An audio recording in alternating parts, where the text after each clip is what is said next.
Hello दोस्तों, तो अब हम आज की कहानी पढ़ना शुरू करते हैं। रितु, ये क्या लाई है अपने मायके से? तेरी माँ कभी कुछ डंका देती ही नहीं है। पुराने बक्से में से साड़ी निकाल कर दे दी। ऐसी साड़ी तेरी माँ ही पहनती होगी, मेरे यहाँ तो कोई नहीं पहनेगी। तुझे क्या अपने ससुराल के स्टेटस का ज़रा भी ख्याल नहीं है, जो तू ये साड़ी बिना सोचे समझे उठाकर ले आई है? गीतांजलि जी ने कड़कती आवाज़ में कहा। मम्मी जी, साड़ी महंगी नहीं है, पर मम्मी मेरे साथ ही जाकर नई लेकर आई हैं। रखी हुई पुरानी साड़ी नहीं है, रितु ने कहा। ये सुनकर गीतांजलि जी की त्योरियां चढ़ गई। मतलब मैं झूठ बोल रही हूँ? तू और तेरी माँ दोनों सच्ची हो, और तू मुझसे जुबान क्यों लड़ा रही है? अब घर में आ गई तो काम संभाल। खाने पीने का सारा काम रखा है। सबसे पहले मेरे कमरे में एक कप चाय पकड़ा देना, फिर जाकर खाने की तैयारी शुरू कर दे। मुंह बनाते हुए वो साड़ी चुपचाप हाथ में लिए अपने कमरे में आ गई। आईने के सामने वो साड़ी खुद पर लपेट कर देख ही रही थी कि अचानक से रितु आ गई। गीतांजलि जी सकपका गई और फटाफट साड़ी एक तरफ रख दी और पूछने लगी, इतनी जल्दी चाय बन भी गई? मम्मी जी, वो अदरक नहीं है और आप अदरक के बिना चाय नहीं पीते हो। मनोज भैया से मंगवा दीजिए। और चुपचाप साड़ी पर नजर डालकर रितु कमरे से बाहर चली गई। रितु की शादी को 2 साल हो गए थे और इन 2 सालों में उसकी सास ने उसके मायके वालों को नीचा दिखाने का एक भी मौका नहीं छोड़ा।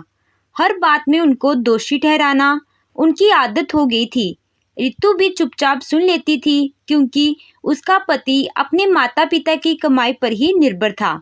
रितु का पति विपिन अपने पिताजी की ही दुकान पर बैठता था और काम संभालता था। गीतांजलि जी को इसी बात का घमंड था कि उसका बेटा उसकी दुकान से कमाता है। वो हर महीने बेटे को कुछ रुपए सैलरी के रूप में दे देती थी, और वो रुपए बहुत ज़्यादा नहीं होते थे। काम तो विपिन सुबह से रात तक करता था, पर उसके बदले में पैसे कम ही मिलते थे। विपिन की शादी एक मध्य वर्गीय परिवार में तय कर दी थी। रितु 3 बहनों में सबसे बड़ी थी।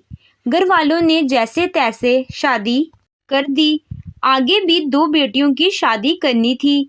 शादी के वक्त गीतांजलि जी ने कहा था, हमें सिर्फ लड़की चाहिए, पर शादी के बाद 2 सालों में रितु के मायके वालों से हर त्योहार और शगुन के नाम पर रुपए और कपड़े मंगवाती।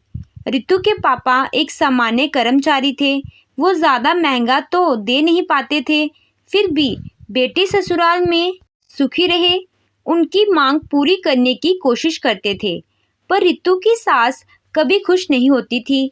उसके मायके से कपड़े महंगे ना आते, पर पहनने लायक ज़रूर होते थे, और गीतांजलि जी बेवजह सुना देती थी, पर हर साड़ी को पहनती ज़रूर थी। अपने घमंड के आगे वो रितु की भावनाओं को कुचल देती थी। उसे भी इन सब की आदत हो चुकी थी। गीतांजलि जी और अशोक जी की 3 संतानें हैं। बड़ी बेटी ज्योति की शादी वो इसी शहर में 4 साल पहले कर चुके हैं। बेटे विपिन की शादी रितु से कर दी, और अब वो अपने सबसे छोटे बेटे मनोज के लिए लड़की तलाश कर रहे थे। मनोज की शादी वो ऊंचे और अमीर परिवार में करना चाहते थे, क्योंकि मनोज एक प्राइवेट कंपनी में इंजीनियर था और उसकी बहुत अच्छी नौकरी थी। गीतांजलि जी अपने छोटे बेटे के बहुत लाड लड़ाती थी, क्योंकि हर महीने वो अपनी कमाई का बहुत सा हिस्सा उनको देता था। उन्हें बहुत घमंड था कि वो छोटे बेटे के लिए बहुत अमीर घर से लड़की लाकर दहेज से अपना घर भर लेंगी। अपनी बड़ी बहू पर दिन रात ताने बरसाने वाली गीतांजलि जी उसे कभी सुकून से बैठने नहीं देती थी, और घर का सारा काम उसी से करवाती थी। रितु की स्थिति देखकर उसका देवर अपनी माँ को समझाता था कि भाभी भी इसी घर की है, उनके साथ ऐसा दुर्व्यवहार मत किया करो, पर वो समझती नहीं थी और कहती थी कि बहुओं को तो पैर की जुत्ती के नीचे दबाकर रखा जाता है, वरना वो सिर पर बैठने लगेंगी। एक दिन रितु के पापा किसी रिश्तेदार की शादी में उसी शहर में आए थे, तो वो रितु से मिलने के लिए चले गए। जाते वक्त वो फल की टोकरी ले गए। गीतांजलि ने फिर सुना दिया, समधी जी बेटे के घर मिठाई का डब्बा लेकर आ जाते हैं, ना कि सस्ते भाव में मिल रही फलों की टोकरी। अब भला फलों से कैसे मुंह मीठा किया जाता है। अब देखो ना, हमने आपके स्वागत में 2 तरह की मिठाई रखी है, चाहते तो हम भी फल रखकर काम निपटा देते। ये सुनकर रितु के पापा सन्न रह गए। वो बिना कुछ खाए पिए बेटी को आशीर्वाद देकर ही आ गए। रितु की भी आंखें भर आई, पर वो मजबूर थी। कुछ कहती तो पति का साथ नहीं था और पति अपने माता पिता पर निर्भर था। सच ही कहा है किसी ने, पति का साथ मिले तो पत्नी सारी दुनिया से जीत जाती है। कुछ समय बाद रितु की छोटी बहन का रिश्ता तय हो गया। अपने पापा से फोन पर ये खुशखबरी सुनकर रितु बहुत खुश थी। वो शादी में जाने की तैयारी करने लग गई। ये क्या बहू, तेरे पापा ने हमें तो कुछ नहीं कहा और तू जाने के लिए भी तैयारी करने लग गई। क्या उन्हें पता नहीं कि इतनी बड़ी खुशखबरी है? तो संबंधियों के घर 5-10 किलो मिठाई भिजवा दें, ताकि हम भी यहाँ पड़ोसियों के मिठाई बांट दें। मम्मी जी, पापा जब मुझे लेने आएंगे तो मिठाई के डिब्बे भी ले आएंगे। आप तो मुझे ये बताइए कि बहन को शादी में क्या उपहार दूं? उपहार देने के नाम से गीतांजलि जी की बोलती बंद हो गई। अरे हम क्या देंगे, तू लिफाफा दे आना, वैसे भी हमारा कुछ देने का नहीं बनता है। रितु को पता था कि यही जवाब मिलेगा, पर उसने अपनी बहन की शादी में देने के लिए पैसे जोड़ रखे थे और पापा कुछ गहने उसके लिए बनवा रहे थे, तो उसने अपने पैसे उसी में मिला दिए ताकि अच्छे गहने तैयार हो सके। रितु के पापा मिठाई के डिब्बे लेकर आए और अपनी बेटी को लेकर चले गए। शादी के एक दिन पहले रितु के सास ससुर, देवर और पति भी उनके यहाँ शादी में गए और वही मनोज को एक लड़की पसंद आ गई। मालूम करने पर पता चला कि वो रितु के मामा की बेटी है और अमीर परिवार से है। अब तो गीतांजलि जी ने भी स्वीकृति दे दी और आगे बात चलाई। दोनों का रिश्ता तय हो गया। रितु के मामा को मनोज पसंद आ गया और अच्छी कंपनी में नौकरी भी थी। मनोज और रागिनी की शादी धूमधाम से हो गई। रागिनी खुश थी कि उसकी दीदी ही उसकी जेठानी बनी है। अब वो अपनी दीदी के साथ में रहेगी और अपने पति मनोज के व्यवहार से भी रागिनी बहुत खुश थी। शादी के बाद दोनों घूमने चले गए। वहां से आकर जब रागिनी ने रितु के साथ रसोई संभाली और कुछ महीनों में उसे ससुराल में रितु दीदी की स्थिति का पता चला, तो उसे बहुत दुख हुआ। गीतांजलि जी अब रागिनी पर भी रोब झाड़ने लगी थी, पर रागिनी सुनने वालों में से नहीं थी। मनोज ने भी उसे अपनी माँ के व्यवहार के बारे में बताया था, जिसे सुनकर वो भी दंग रह गई थी। रितु के दूर के रिश्तेदार की मृत्यु हो गई थी, तो वो विपिन के साथ अपने मायके गई थी। उसके जाने के 2 दिन बाद रागिनी का छोटा भाई उसी शहर में इंटरव्यू देने आया था, तो उसने काफी पकवान बनाए, तो गीतांजलि जी ने टोक दिया, रागिनी तेरा भाई ही तो आ रहा है, उसके लिए इतने पकवान बनाने की क्या जरूरत थी, रोटी सब्जी ही खिला देती।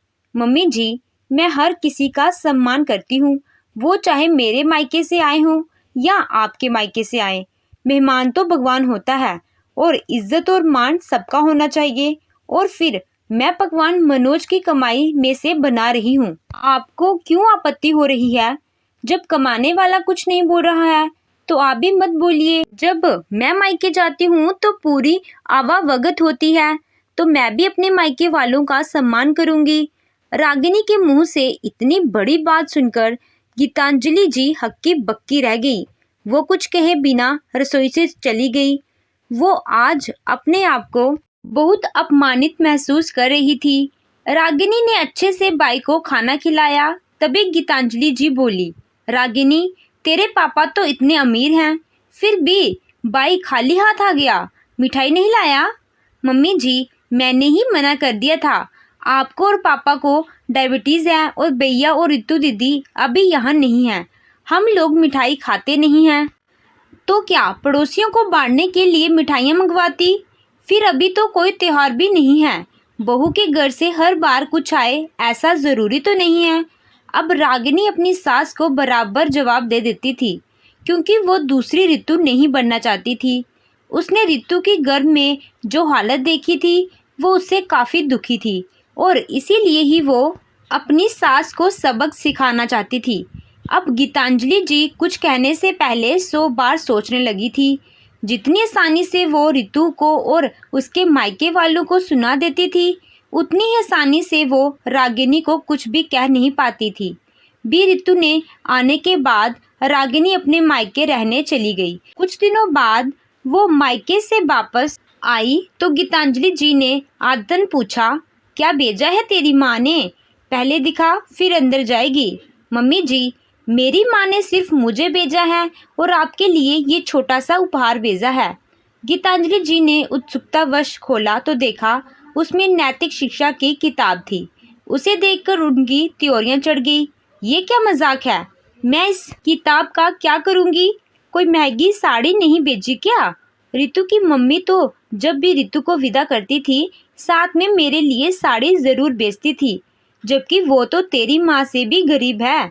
हाँ, ऋतु दीदी की मम्मी आपके लिए साड़ी बेचती थी और वो साड़ी मैं आप 10 कमियां निकाल कर भी उसे पहनती थी। कभी ऐसा हुआ है आपने कोई भी साड़ी प्यार से या तारीफ करके पहनी हो? इसीलिए मैं साड़ी नहीं लाई। पता नहीं कितनी कमियां निकाल देती। इसलिए आप ये नैतिक शिक्षा की किताब पढ़िए, जिससे आपको सीखने को मिलेगा कि इंसान के साथ कैसा व्यवहार करना चाहिए, दूसरों की भावनाओं को कैसे समझा जाए। आपने तो बहुओं को निर्जीव समझ रखा है। आपके लिए बस आपकी इज्जत मायने रखती है। आपको बहू की इज्जत और उसके मायके वालों की इज्जत से कुछ लेना देना नहीं है। बहू के मायके वाले चाहे कितना भी कुछ क्यों ना बेच दें, उसमें कमियां निकालना ज़रूरी है। आपका ऐसा ही व्यवहार रहा तो मेरे मायके से कुछ नहीं आएगा। रागिनी की बात सुनकर आज ऋतु को भी हिम्मत आ गई थी। मम्मी जी, रागिनी ठीक कह रही है। आपको कोई हक नहीं है कि आप हमारे मायके वालों को अपशब्द कहें या उनका अपमान करें।